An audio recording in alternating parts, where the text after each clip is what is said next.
In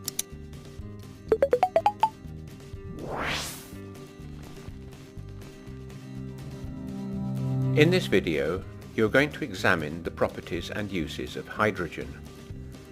Hydrogen is a colourless, odourless gas at room temperature and is the first element in the periodic table. As an element, it is a diatomic gas with a molecular weight of 2, making it the least dense of all gases.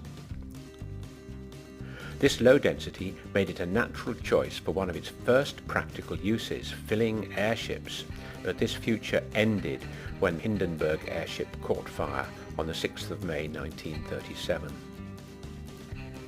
Hydrogen is easily the most abundant element in the universe. It is found in the Sun and most other stars, and the giant planets like Jupiter are composed mostly of hydrogen. On Earth it is found in water, fossil fuels and living things, but very little as the element on its own.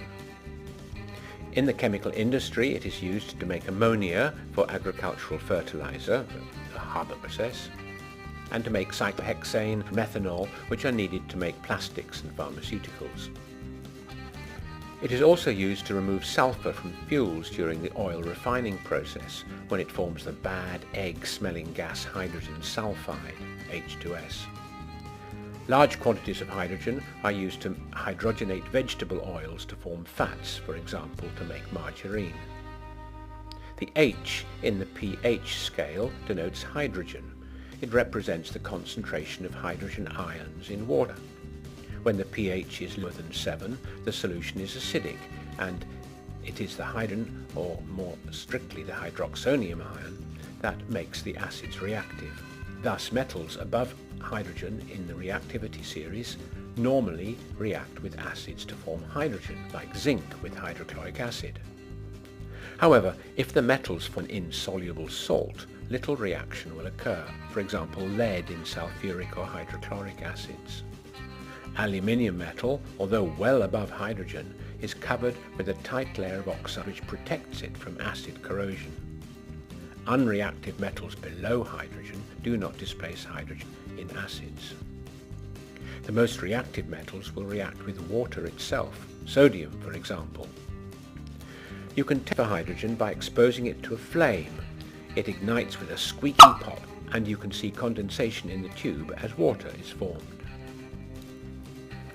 Although hydrogen is an essential element for life, it doesn't play a particularly active role.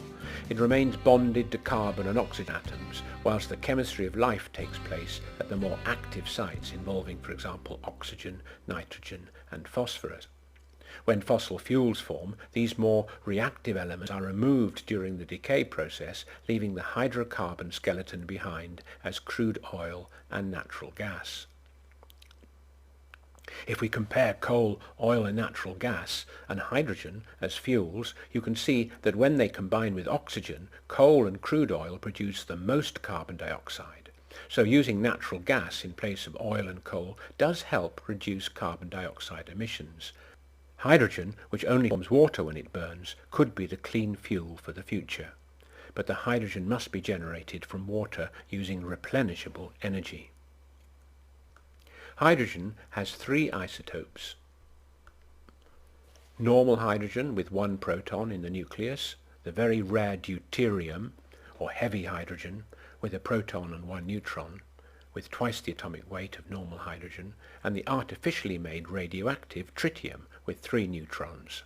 These isotopes are being used by scientists trying to copy the fusion reaction of hydrogen in the stars to get clean nuclear energy. Currently, all nuclear power stations use fission reactions where very large atoms like uranium break apart, producing lots of radioactive waste. So there you have it. Hydrogen, a fuel for the future, and the element that helps carbon form the backbone of life itself.